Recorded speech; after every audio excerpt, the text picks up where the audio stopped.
नारायणं नमस्कृत्य नरं चैव नरोत्तमं देवीं सरस्वतीं व्यासं ततो जयमुदीरयेत्. ओम श्री परमात्मने नमः. कुठलंही कर्म ईश्वराला अर्पण केलं की त्याचा कर्मयोग होतो. कुठलंही कर्म, अगदी रस्त्यावरच्या मजुराचं जरी कर्म असलं तरी सुद्धा ते जर का त्या 4 कसोट्यांवर जर का उतरणार असेल तर ते ईश्वराला प्रिय होतं, ते प्राप्त होतं. म्हणजे असं म्हटलेलं आहे, माऊलीने तर असं म्हटलेलं आहे, अगा जया जे विहित ते ईश्वराचे मनोगत म्हणून केलिया निभ्रांत सापडेची तो. ईश्वराचं मनोगत आहे. तुम्हाला प्रत्येकाला एक काम योजून इथे या भूमीवर पाठवलेलं आहे. या पृथ्वीवर प्रत्येकासाठी एक काम नेमून दिलेलं आहे. ते काम करण्यासाठी आपली योजना आहे. ते आधी काम ओळखता यायला पाहिजे, मनापासून करता यायला पाहिजे. हे जर का करता आलं तर तो निभ्रांतपणाने, निश्चितपणाने तो सापडणार आहे. तुमच्या कामामध्येच परमेश्वर सापडणार.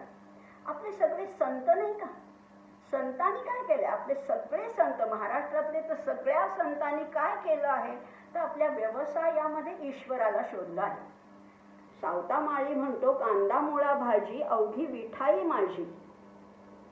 प्रत्येकाने गोरा कुंभाराला ती मडकी थापतानाच त्या मडक्यामध्ये परमेश्वर दिसला आहे. नरहरी सोनाराला त्या सोनं घडवताना, दागिने घडवताना त्याच्यामध्ये परमेश्वर भेटलेला आहे. सगळे संत चोखा मिळाला तर तुमच्या उष्ट्यासाठी आलोय असं म्हणतो. महार असून सुद्धा त्यांनी त्याच्यासाठी त्या व्यवसायालाच परमेश्वर मानलेलं आहे. म्हणजे बघा, प्रत्येकाच्या, अगदी एवढंच कशाला, सजन कसाई, कसायाचं काम करणारा एक संत होऊन गेला. सजन नाव होतं त्याचं. या सजन कसायाला मांस कापता कापता सुद्धा त्याच्यामध्ये परमेश्वर दिसला. तुलाधार वैश्य होता, त्याला त्या तराजूच्या काट्यामध्ये परमेश्वर दिसला. म्हणजेच कुठलंही कर्म गौण नाहीये, क्षुद्र नाहीये, दुय्यम नाहीये. ज्या कर्मामध्ये परमेश्वर आहे ते कर्म कसं बरं वाईट असणार आहे? ते श्रेष्ठच कर्म असणार आहे. अशा कर्माला जर का आपण फक्त ह्या 4 कसोट्यावर पारखून बघायचं. पण असं असतं का हो? असा कोणी कर्मयोगी आहे का?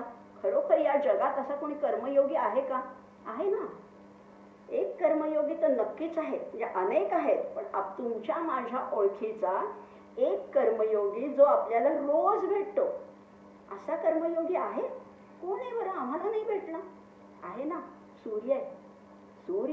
सूर्यासारखा श्रेष्ठ कर्मयोगी नाही.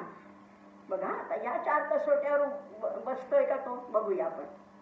प्रत्येक कर्म ईश्वरार्पण करायचे, ईश्वराचा आदेश मानून करायचे. सूर्याला हे कोणी काम नेमून दिलेलं आहे? प्रकाश देण्याचं काम सूर्याला कोणी नेमून दिलेलं आहे? परब्रह्माने. तो प्रत्येक कर्म त्या परब्रह्माचा आदेश समजून करतो.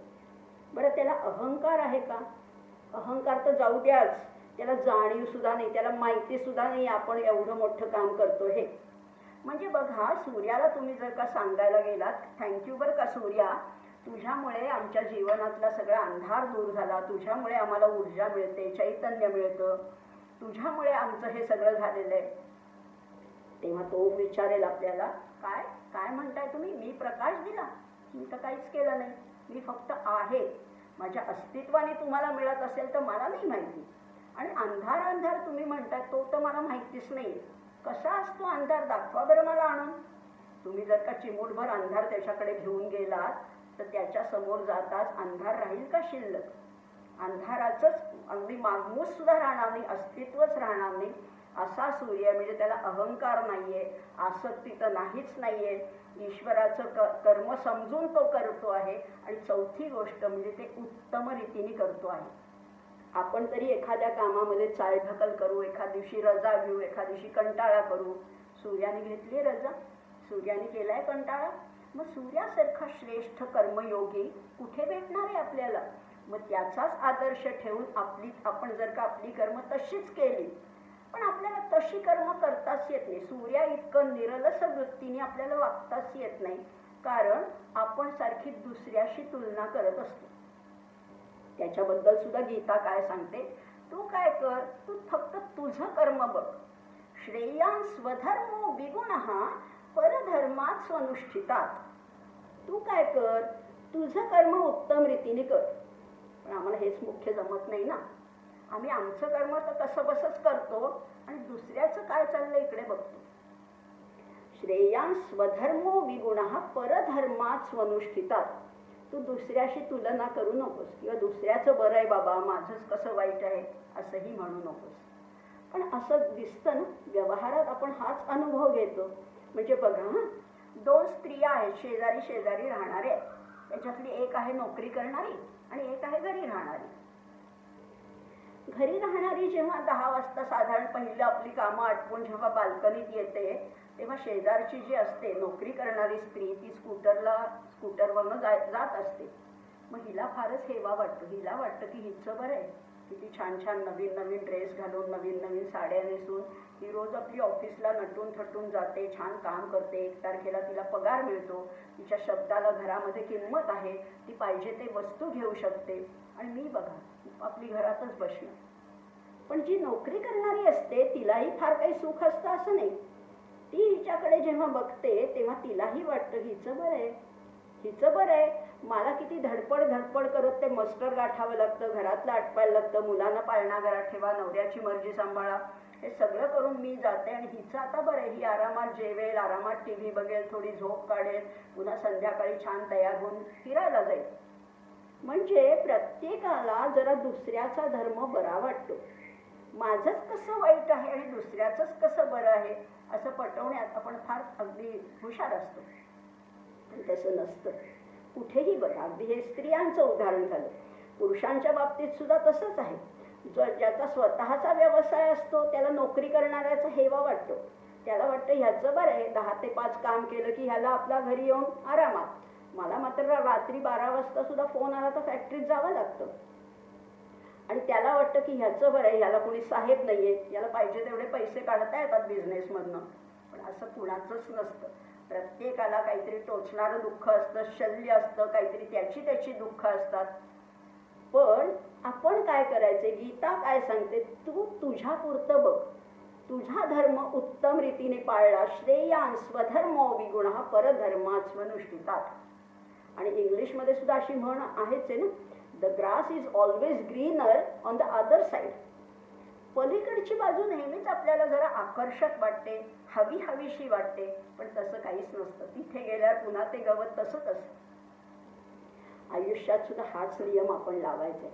माझं आत्ताचं काम काय आहे, मी विद्यार्थिनी असेल तर मी आत्ता अभ्यास करणं हेच माझं काम आहे.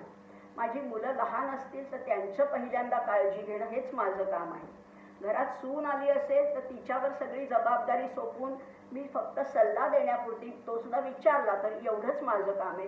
प्रत्येक वयाच्या टप्प्यावर, प्रत्येक वळणावर आपले धर्म, आपला स्वधर्म, आपलं स्वकर्म वेगळं वेगळं असतं. ते ओळखायचं, त्याच्यात प्राण ओतायचा आणि जे काही वाट्याला येईल ते आनंदाने स्वीकारायचे. नुसतं स्वीकारायचं नाही तर प्रत्येक कर्माचा सत्कार करायचा आहे. हे परमेश्वराचं कर्म आहे. अशीच एक कथा सांगतात बरं का.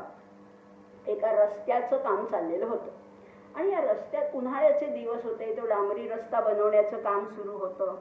3 मजूर तिथे काम करत होते. एका मजुराला प्रश्न विचारला, काय करताय हो तुम्ही?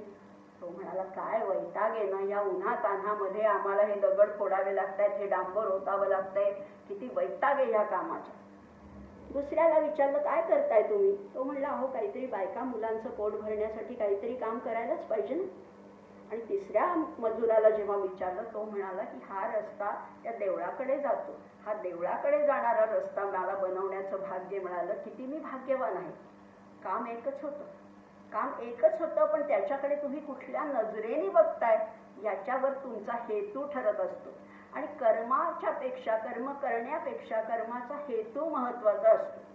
म्हणजे कसं आहे कर्म सांगू का, कर्म कसं असतं तर नोटेसारखं असतं. आपली चलनी नोट कशी असते, खरं म्हटलं तर तो एक साधा कागदाचा तुकडा आहे. साधा एवढ्या मापाचा कागदाचा तुकडा दिला आणि तुम्हाला सांगितलं की हे 2000 रुपये आहेत, पण हे चालेल का?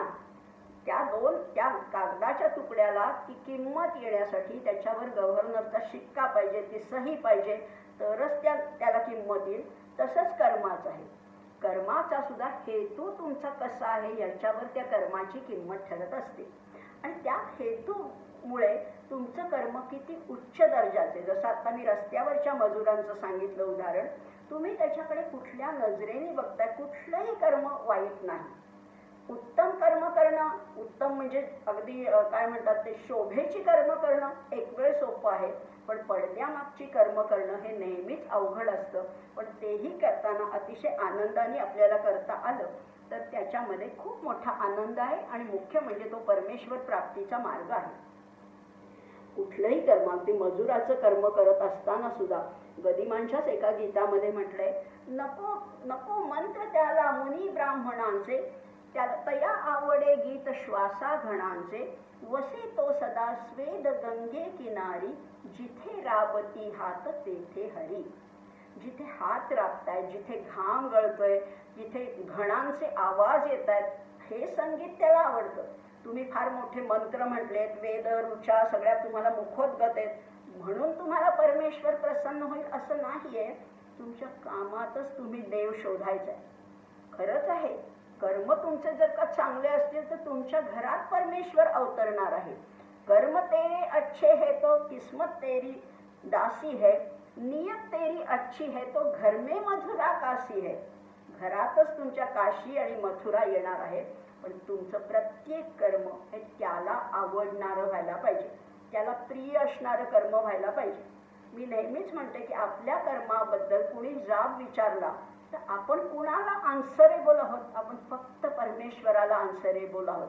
त्यामुळे त्याला उत्तर देताना माझी मान खाली गेली नाही पाहिजे. इतकं उत्तम कर्म, कुठलंही कर्म असू दे, अगदी साधं झाडण्याचं जरी कर्म असलं तरी ते सुद्धा मला उत्तमच करता यायला पाहिजे. असं जर का कर्म करता आलं, आणि खरंच आहे प्रत्येक कर्मामध्ये परमेश्वर अवतरत असतो. अगदी त्या सावता माळीने जशी बागेमध्ये त्या कांदामुळा भाजीमध्ये त्याला परमेश्वर दिसला, तसंच तुमच्या प्रत्येक कर्मामध्ये परमेश्वराचा अवतार होत असतो. आणि म्हणूनच त्याला प्रार्थना करायची, O God reveal thyself in my every action. म्हणजे प्रत्येक क्रियेमध्ये तूच आहेस आणि तूच मला हे सांभाळून घेणार आहेस. आणि असं जर का त्याला आपण आवाहन केलं, अशी त्याची प्रार्थना केली, नुसतं हातावर हात ठेवून तुझी प्रार्थना केली आणि असेल माझा हरी तर देईल खाटल्यावरी, असं योग्य नाहीये. अशी जर का आपल्याला प्रार्थना करता आली आणि आपलं प्रत्येक कर्म उत्तम रीतीने करता आलं तर परमेश्वर आपल्या अगदी घरात येणार, तुमच्या दारात उभा राहणार आहे तो. शेतीमध्ये एक म्हण आहे बरं का, शेतीमध्ये अशी म्हण आहे की खोली पे आणि ओली पे.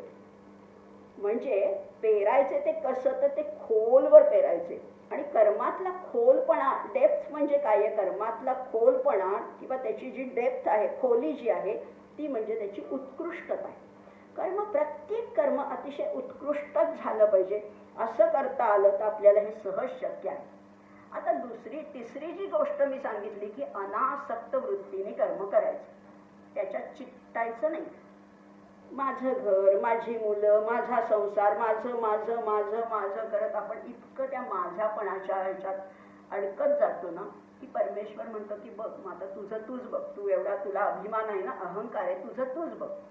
असं नाही करायचं. आपल्याला अनासक्त वृत्तीने सगळं करायचं, पण त्याच्यामध्ये गुंतायचं नाही, त्याच्यापासून अलिप्त राहायचं. पण हे कसं शक्य आहे हो? प्रापंचिकांनाही शक्यच नाही, हे खूप अवघड आहे. पण अवघड असलं तरी अशक्य नाहीये बरं का. त्या सगळ्या संतांना कसं जमलं, तुकाराम महाराजांना कसं जमलं की त्यांना जी उसाची मोळी मिळाली होती ती सगळी त्यांनी गावातल्या मुलांना वाटून टाकली, एकच काणकं घरी आणलं. त्यांची बायको अर्थातच रागवली.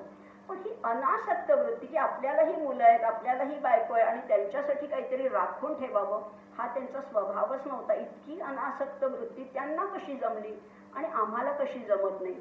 आपण म्हणू ते संत होते, आम्ही सामान्य, पण त्यांच्यात आणि आपल्यात हाच तर फरक आहे ना. म्हणजे बघा, अगदी साधंसं उदाहरण देते, अगदी माझ्या परिचयाचं. आंबा आपण जेव्हा उघडतो, उकलतो किंवा त्याचा रस काढतो तेव्हा आंब्याची कोय कशी असते, तर ती रसाने अगदी लडबडलेली असते. आपल्या सर्वसामान्य प्रापंचिकांचं असंच तर आहे.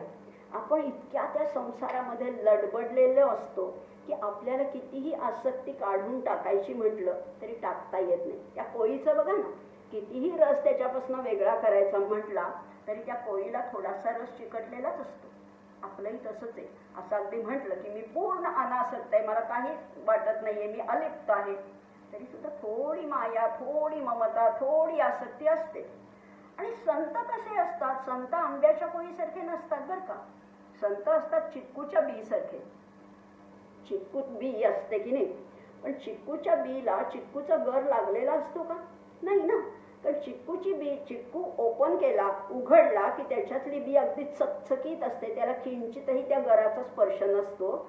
तसेच संत काय करतात? संसारात राहून पण संसारापासून अलिप्त असतात, अनासक्त असतात, निरासक्त असतात.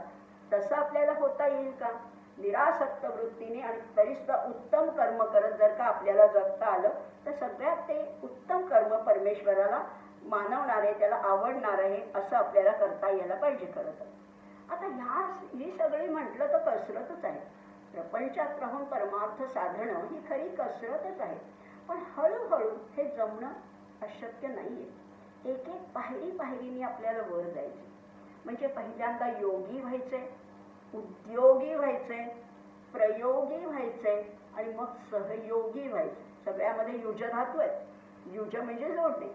योगी, उद्योगी, प्रयोगी, सहयोगी अशा पायऱ्या जर का चढत गेलो तर परमेश्वर अगदी समोर उभा आहे, हात पसरून उभा आहे तुम्हाला आलिंगन द्यायला. अशा परमेश्वराला भेटणं अगदीच काही अशक्य नाहीये. म्हणजे आपल्या सगळ्याच गोष्टीमध्ये, प्रत्येक ॲक्शनमध्ये, प्रत्येक गोष्टीमध्ये आपल्याला त्या परमेश्वराचं जर का दर्शन घडलं, त्याचा साक्षात्कार घडला तर आपल्याला हे अगदी सहजच शक्य आहे. आणि हे सांगताना स्वतः भगवंतांनी फार एक सुंदर सिद्धांत सांगितलाय. एक 3ऱ्या अध्यायामध्ये, भगवद्गीतेच्या 3ऱ्या अध्यायामध्ये भगवंत म्हणतात की नाही कश्चित क्षणमपि जातु तिष्ठत्यक अकर्मकृत. कर्म केल्याशिवाय कुणालाच एक क्षणभर सुद्धा राहता येत नाही. आणि मी सुद्धा कशासाठी कर्म करतोय? मला कर्म करायची काही गरजच नाही. न मे पार्थास्ति कर्तव्यं त्रिषु लोकेषु किंचन नानवाप्तम वाप्तव्यं वर्त एवच कर्मणी. मला काही कर्म करायची गरजच नाहीये, पण मी कर्म केलं नाही तर माझं उदाहरण घेऊन इतरही लोक निरुद्योगी होतील, आळशी होतील आणि म्हणून लोकांसमोर आदर्श घालण्यासाठी मी माझं कर्म करतोय. एवढे मोठे भगवान श्रीकृष्ण नुसतंच त्यांनी युद्धात सारथ्य केलेलं नाहीये. त्यांना खरं काय गरज होती सारथ्य करण्याची तरी? पण हे सारथ्याचं काम करता करता, सारथ्याचं काम फार वेगळं असतं. नुसतं रथामध्ये बसून घोडा हाकणं एवढंच काम नाहीये. तर युद्धाची वेळ संपल्यानंतर संध्याकाळी ते प्रत्येक घोड्याजवळ जाऊन त्याच्या पाठीवरनं हात फिरवायचे, त्याच्या जखमा स्वच्छ करायचे, त्याला खरारा करायचे, त्यांना चंदी खायला घालायचे. म्हणजे भगवान श्रीकृष्णांना जर कर्म चुकलं नाहीये तर तुम्ही आम्ही काय? आपण तर साधे प्रापंचिक. आपल्याला तर प्रत्येक कर्म केलंच पाहिजे. आणि करायचं जर कर्म असेल तर ते उत्तम का नाही करू? प्रत्येक कर्मामध्ये जीव ओतायचा आहे. ईश्वराचं कर्म म्हणून करायचे, निरासक्त भावनेने करायचे. उत्तम तर करायचंच आहे. अहंकार टाकायचा आहे, मोबदल्याची अपेक्षा करायची नाही. हा एक सुंदर शब्द संपूर्ण या भगवद्गीतेने आपल्याला दिलेला आहे. भगवद्गीतेच्या पूर्वी उपनिषद होती, वेद होते, वेदांत होते, सगळं होतं. पण त्या कशातही निष्काम कर्मयोग हा शब्दच आलेला नाहीये.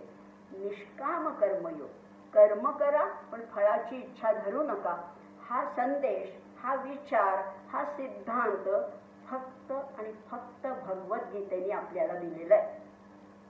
आणि भगवद्गीता सांगते की प्रत्येक कर्म तुम्ही उत्तम रीतीने जर का केलं तर तुम्हाला हे सहज शक्य आहे.